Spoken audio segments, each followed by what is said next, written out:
had the one bedroom in the house that wasn't on the second floor. My parents' house was a high ranch, so when you entered the house, it split off to 2 floors. One half flight of stairs going upstairs, and one downstairs. The downstairs level had the den, the garage, my bedroom, and a bathroom.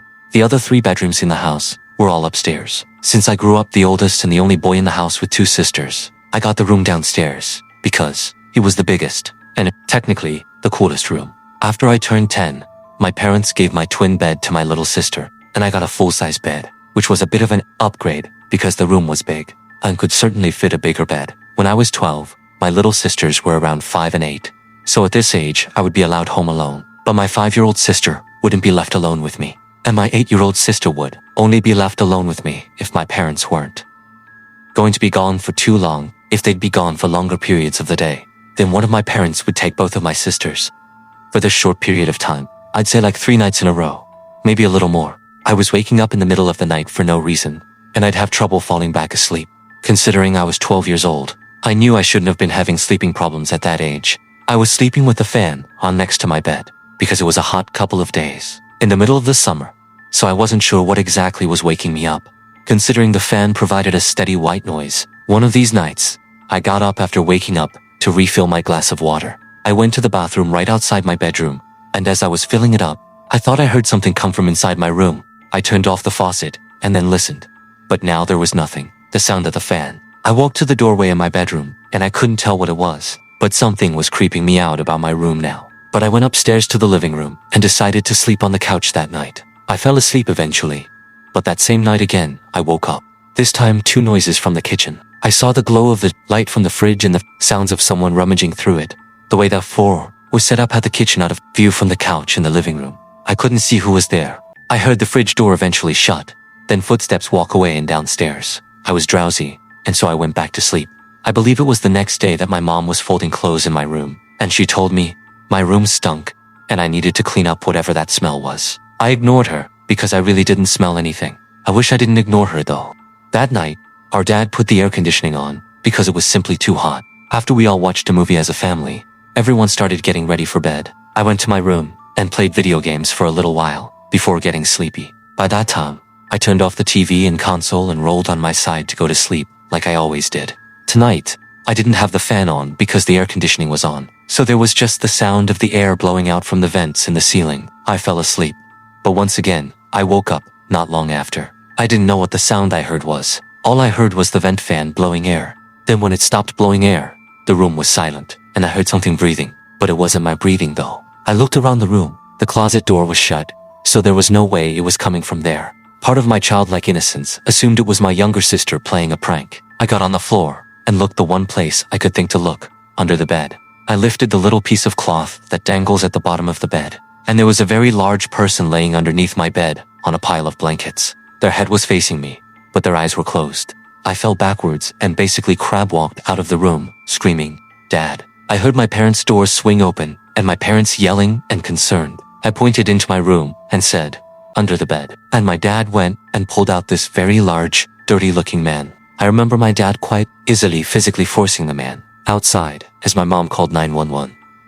I'm sure he went to jail for a while, or maybe not because he was homeless. Who knows? This did a lot of mental damage to me, where I didn't even want to sleep in my own room anymore, or let alone in the house. I had to sleep in the middle of my parents for a while. Then my dad installed security cameras all over the house. We threw out everything that was opened in the fridge because we had no idea. Would he put his mouth on in there? The fear of someone being under my bed stayed with me for a long time. Years to come. We don't even know how long he was hiding under my bed. It could have been a few days. The smell, the person going through the fridge, the randomly waking up every night for a few days, whether he meant harm or not. Having someone hiding under your bed is every child's biggest nightmare.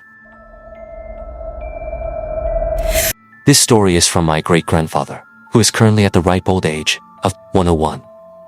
He's told this story at family gatherings for years. He's from the city of Yaroslavl in Russia. I guess it was the Soviet Union when he was born there. Being from the USSR, of course, he served under the Soviet Union during World War II, then fled to the United States a few years after to escape communism. He told me this story again recently. It had been not long after the Battle of Ilikiluki, which wasn't a major battle of the war, but it still ended up in a large amount of Soviet and German bloodshed, as most battles at the time did. It was the evening And according to my great-grandfather, it was very cold that night. Like hellish cold. They were in a small house, building that was one of the few with no damage to it.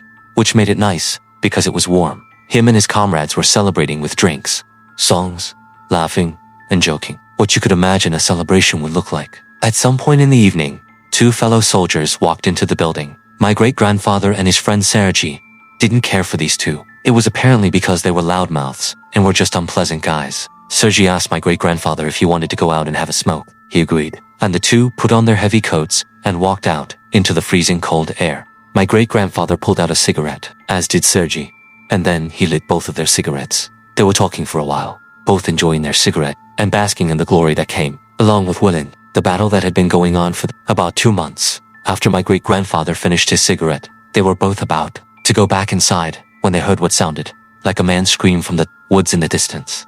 Fearing that it was the scream from one of their comrades, possibly being attacked by a patrol of pissed-off Germans, they went back inside quickly and grabbed their guns. Because of the fact that there might be armed Germans, they got a bunch more of their fellow soldiers to run into the woods with them. My great-grandpa mentioned that, as he got deeper into the woods, he started to get a weird feeling, like dread and fear. When they couldn't hear screaming anymore, my great-grandpa suggested that they all split into duos and search for whoever it was. Sergi went with them, while the others went off in their own duos. After about 2 minutes of walking through the dark, cold woodlands, my great-grandpa said that he could hear faint crying, like someone was in pain. Sergi heard this too, so they walked to where they heard the crying sounds. They started seeing drops of blood in the snow, so they both began to take the situation as more of a threat than they were earlier. It still gives me chills when my great-grandpa tells me this part. When him and Sergi got to the source of the crying sound, they had found the most bizarre and disturbing scene they had witnessed. 2 German soldiers on the ground, one of them dead, one alive. One of them had their uniforms ripped and bloodied. The alive one was cowering by a tree, muttering stuff in German. He didn't notice my great-grandpa and Sergi right away. My great-grandpa then walked towards the other body. The corpse was horrifically mutilated, missing limbs, skin ripped off the face. His uniform was shredded, and it looked like he had been scalped. Another thing that stood out to my great-grandpa was the smell. He couldn't describe the smell, saying it wasn't like a dead body, but more like chemicals. The corpse looked fresh. Sergi investigated the living soldier, who then, noticing Sergi, jumped back in terror, as if he had been traumatized. He was shouting stuff in German. It was only then that my great-grandpa noticed that his leg had been torn apart and his chest was bloody. He said he could remember the German screaming something like Das Kolas, or something similar. Sergi pulled out his pistol and put the German out of his misery with a single shot to the head. Almost immediately after this, my great-grandpa described hearing moaning-like noises. That's when a very tall thing started running in the darkness away from them. Afraid, Sergi and great-grandpa started shooting erratically in the direction of the thing. The other men ran over, but the thing was gone. All the men were reprimanded when they got back to the village, but a report was sent to the high command. It was never investigated further. My great-grandpa claims that it was the most terrifying experience of his life. It makes him stressed when thinking back on the sight of that mangled German and that thing. This happened when my fiancée, Morgan, and I just moved into our house together in a quiet little town. We still live in this house. It's a modest, cute little house. Perfect for us and a couple of kids, if and when we decide to have them. We met one of the neighbors right off the bat. They seemed nice. They were an older couple in their late 60s. The neighbors, on the other side, were pretty far away, so we didn't meet them for a while. We were still in the unpacking and furnishing phase. It might have been week 2 of living in the house. We were exhausted by every night, having to work our jobs, and then also setting up the house and unloading. Morgan was cooking pasta in the kitchen. I was sitting at the table talking to her, while on my laptop, shopping for area rugs. It was a little stuffy in the house, so I was gonna go slide open the back door. But as I got to it, I looked into the backyard and noticed someone sitting in one of the chairs. He was kind of hunched over, with his head down. When I say, I almost underscore myself when I saw it. I'm not kidding. I whispered Morgan's name and said, "Don't scream." But there's a man in the yard. She walked over to look outside and gasped. She grabbed me and kind of hid behind me and said, "Go say something." No, wait, don't. Truth be told, I myself didn't know if I should go out there or not. I'm not the biggest man, to be honest. And even though this guy had his back to us and was sitting down, he looked like he was bigger than me. Morgan suggested I knock on the glass and yell at him to leave. I didn't want to do it though. I was scared. The backyard is huge. But right outside the backyard door is a patio with the leftover furniture. The lights in the yard weren't on. We just saw him through the interior lights shining through the glass door, which meant he had to know we were in here. I said, underscore it, knocked on the glass, and yelled, "Hey, you need to get off our property." The man turned around and looked at me. He then got up with his half smile, almost like he was laughing. He looked 50. He had a really long gray beard and tattoos down to his wrists. He walked up to the glass. I made sure the door was locked. He stood on the other side of the glass door and shifted his gaze to Morgan. He started licking his lips and saying, "Vile, underscore." I yelled, "All right, I'm calling the police." I closed the sliding blind to get him out of our faces. I called the 911 and told the operator to please hurry and send police to our house. I could still hear the man on the other side of the door, now speaking at a very high volume, almost yelling, still saying disgusting things about Morgan. I put the phone to the glass so the operator could hear it. He made me stay on the phone until police would show up. Eventually it went quiet outside, and so I took a peek out the glass and the guy was gone. Still, I couldn't wait for police to arrive. And when they did, they searched the backyard, took a police report, and left. We thought it was over. But later on that night, when we were in the living room watching TV, we both agreed we heard something from outside in the yard. I went over to the window and kinked the blind just enough to see that man outside again. He had a cigarette in his hand. He was talking to himself, or trying to talk to us, facing the house.